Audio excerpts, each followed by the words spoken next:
Hey, Don.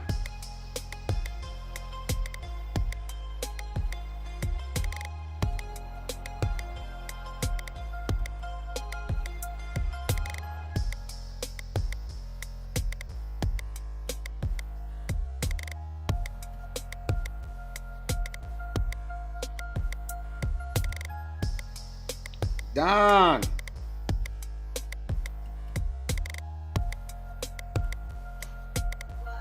Come here.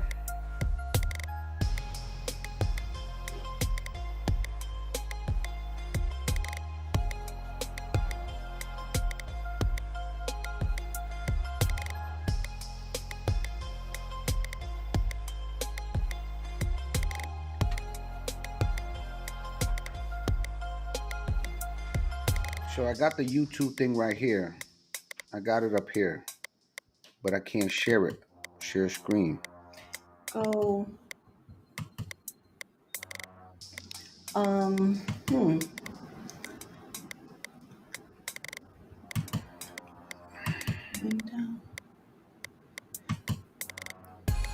Okay, I think it's that it.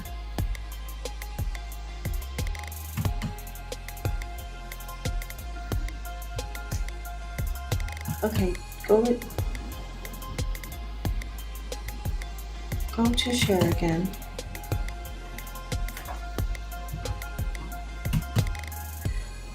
Just go to share, please. You should be able to share that tab. Share and choose a tab that you want to share.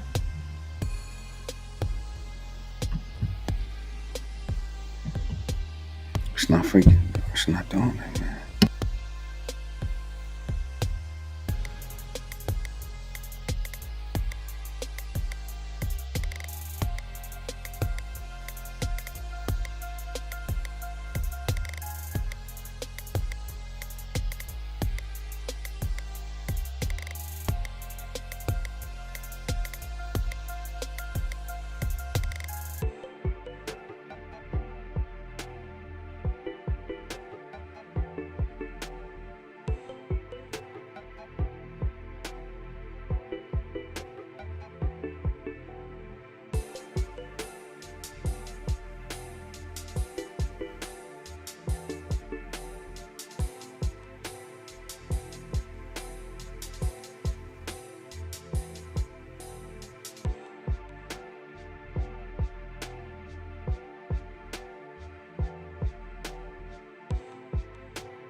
Welcome to Kingdom Talks Podcast. I'm your host, Carlos Reyes. Listen, we had a little bit of technical issues. I'm trying to figure some things out. Listen, we have a tremendous treat for you guys tonight. I got a dear brother and his amazing wife, my brother Marcus Bennett and Michelle Bennett. We're just going to dive in. We're going to have some great dialogue. Let me just get them on right now. Hold on one second. Get to see them a little bit better. Hey, my brother, God bless you. Can you hear me okay? Yeah, you're good. God bless you. God bless you. My brother, my sister, how you guys doing? Good, Brother Carlos. How are you? God has been good, right? Come on. He's I faithful. got I got a good brother that I said, how you doing? He says, better than I deserve. So, you Amen know, to that. I'm just so grateful. I'm grateful for you guys to jump on. Like you guys are definitely family. I just love everything that I'm seeing God do through you guys. I was actually just let me just put this up real quick. Give me one second. Kind of get a little sense of allowing people to know what you guys got going on this actual Saturday. Let's just kind of put that in there. Give me one second. All right. I'm gonna just stay right here. Let me just kind of put this over here. I want you guys to just talk a little bit about um this event that you guys got going on Yeah. Saturday. Yep. This Saturday, July 8th, we have our first EP launch. We're launching The Other Side and a few other songs. We will also be launching our nonprofit organization called the Community Healing Project. Marcus can touch on that. So yeah, we just really were led by the Holy Spirit to put this together. God had been really prodding us to get back to music. 10 years of marriage. When we first met, that's kind of what brought us together. God first, but that's what brought us together. Our passion for music. But through life, through all the things that we've been doing, my wife graduated nursing school. She's an RN, registered nurse with her bachelor's, and myself established in my profession. But other than that, God has been faithful, and the Community Healing Project is something that is birthed. We believe out of the heart of God because it serves the community to help people get off drugs, alcohol, get people off the streets, many different things that we're trying to do, but those are pretty much the main things, is to heal the community. Oh my goodness, I love what you guys are doing. You want to share a little bit about what birthed that inside of both of you guys to give back to the community? Yeah, so I think a lot of people have questions about like what's the essence of Martha and Mary? What's the essence of the like? How does it intertwine? Well, a few years back, we've had some personal challenges in our marriage, personal challenges with our children, our family members, relatives who either struggled with addiction at one point, and through that we had to figure life out, right? And just seeing how people around us were giving up on their loved ones, we chose to trust God. We chose to seek the face of God, and with the help of our church family and the strong support system that we had or had and still have to this day, that really is what helped us to get through our trying times. Um, so the Community Healing Project is just a passion that we both have. Like, I grew up in a household with, you know, 12 siblings, and my parents are first generation Africans. So they came to this country.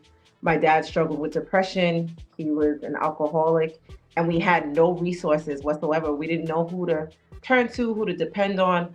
So this is pretty much, I mean, Marcus can add some too, but for me, the Community Healing Project is something that we would serve as a hub for people who don't know where to turn or don't know who to turn to.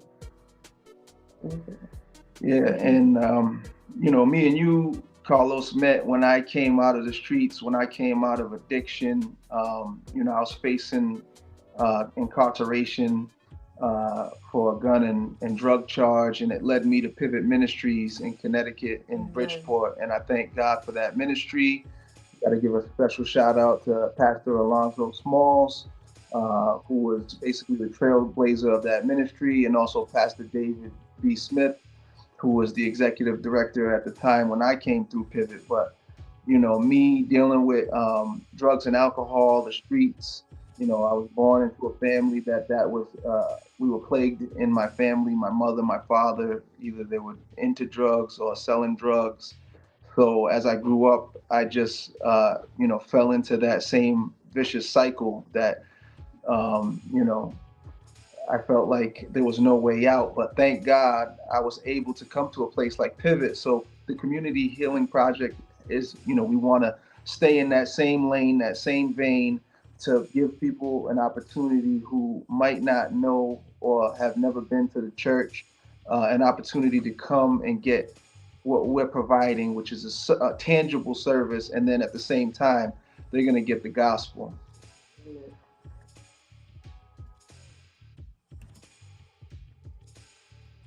Amen. Oh my goodness. I'm sorry about that. Yeah, man. It's amazing that that you guys can actually give back, right? I think about the kingdom of God and just church, right? We do church, God has been good to us. I love your testimony, my brother. Um, Coming from that kind of background and then getting set free, but actually having the opportunity to go back and share the light of Jesus Christ. One of the things that I think about that most of the time, I don't want to try to be mean and nothing with the church people, but some church people feel like those people want to live like that. They want to be living in bondage, and most of them they don't want to live in bondage. Mm. They want to, but they just don't know how to. Mm, And we just so quick to go into the four walls, and nobody's there to be like, hey, listen, there's hope for you. There's hope for you. God does love you. mm, And so I just love what God is doing with you guys, where you guys are just coming outside of the four walls and just bringing them in. I even think about the music that you guys have. It's almost like a big major net to gather them in, right? amen. Jesus spoke in parables. I love that. He spoke in parables. He spoke in the language that they were accustomed to understanding. So Mm, what did they know? They knew about farming. So he started talking about farming. They knew mhm, about fishing. He started talking about fishing. yep, And that's Amen. the way that he was able to draw them in. It's storytelling. When you think about hip hop is storytelling. mm, That's how you bring them in. And then being able to say, listen, if God can do it for me, he can do it for you. Mm, yes, yes. yes, And yes. it's interesting because I hear your background a little bit, Pastor Marcus. I see your background and how you was just in the trenches with addiction and all that stuff. How about you, Michelle? You kind of came from a different background or similar? So similar. Like I said, we had 12 siblings. Well, I have 12 siblings, including myself. So there's 12 of us, and six boys, six girls. And I always gravitated towards my brothers. And, my brothers came to the country and, they tried to make a life for themselves. They started, hanging out with the wrong crowd. And I kind of got caught up with some people that were into that lifestyle. So I started selling drugs myself. Um, Wow. yeah, coming from a home with, two hardworking parents from, a third world country, their expectation. I think any parent, doesn't matter where you're from, any parent's expectation for their child is for them to do well, for them to be successful in life. So my parents never raised us that way. We went to Catholic school all our lives, but there just came a point like in life I just was like, you know what? I'm just gonna do this because I'm tired of being punked off. I'm just gonna live this life because I don't want people to mess around with me anymore. So that was my mindset at the time as a kid. So I started hanging around some bangers, some killers, some drug dealers, and trying to adapt that lifestyle. But I always felt out of place. I Hmm. never ever felt like that was where I belonged. So yeah, that was Wow. part God. of my God, God is so good. I mean, that's to me like you guys are two miracles, like literally two miracles. A lot of people don't make it from that lifestyle, yeah. and they'll draw you in. I mean, when it gets you, it gets you. It's so hard to get out of it. Here's what's interesting. Let's talk about. So you guys are kind of in the trenches, and how did you guys get involved with music? How did you guys, in the midst of all that, how did you guys get involved with the music aspect of I guess hip hop and all that good stuff. So, I mean, for me, that's kind of what I gravitated to. I had a real strong love for hip hop as a young kid, and growing up, my father wasn't in the home.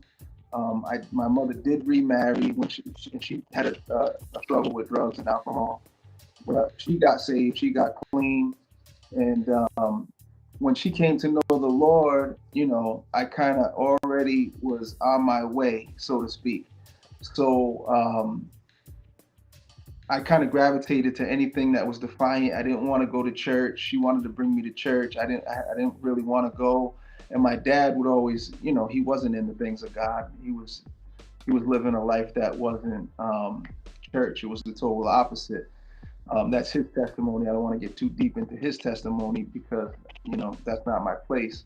But I did what I saw. But hip hop was a big part of my life, and 12 years old, I started writing rhymes, and it steadily progressed. Where I'm rhyming at parties, at high school events, and making tapes with my friends, mixtapes and stuff like that. And then it just steadily progressed. Um, you know, as God would have it, I was around people who were, semi-successful in the craft, but He never allowed me to get to that next level. And I believe that, God knew exactly what He was bringing me to. I feel like my testimony is like Moses who came out of Egypt. I had a passion for all those things. He took me away from it, but then brought me right back to go into the community and just give the gifts and talents back to win souls to Christ. You want to touch on? Yeah, I'm smiling because it's so funny because our stories are really the same. I was young, maybe like around 10, and my brother, one of my oldest brothers, he like navigated towards Tupac's music and stuff like that, and he always wanted a little brother, so he took to me as that person. So he started teaching me how to like write rhymes and then like how to follow the bars, how to count bars. So I started like doing it, little nursery rhymes like 10, 9, 8, 7, 6, 5, 4, that kind of thing. And yeah, so same like Marcus's story. Like I started performing at talent shows, school events, and recreational centers and stuff like that. And then living that lifestyle, I began to start trying to get into gangster rap. I, Talking about it, it's like wow, I can't believe I really lived that kind of life. But yeah, so that was like a part of my story back then. We That's how I kind of got into rapping. we're talking about back when we're talking about maybe 90s, right? Yeah, 90s. That's what the hardcore. That was like hardcore gangster rap was out. Not what we yeah, got now in these days. We was out there. yeah. Biggie, Nas. I Hmm. mean, you got the West Coast. I mean, it was crazy. I grew up in it too. I grew up in the street. I grew up in the hood. I know it. Believe me. And here's what's interesting. Since we're just talking about this music thing, um, I kind of caught it in my journey with the Lord and realized that it was really demonic. Mm. Um, I'll tell you this one story. I'm telling you, this is crazy. Like the music is very demonic. Like that, just music in general is very demonic, and we just got to be careful because it just opens up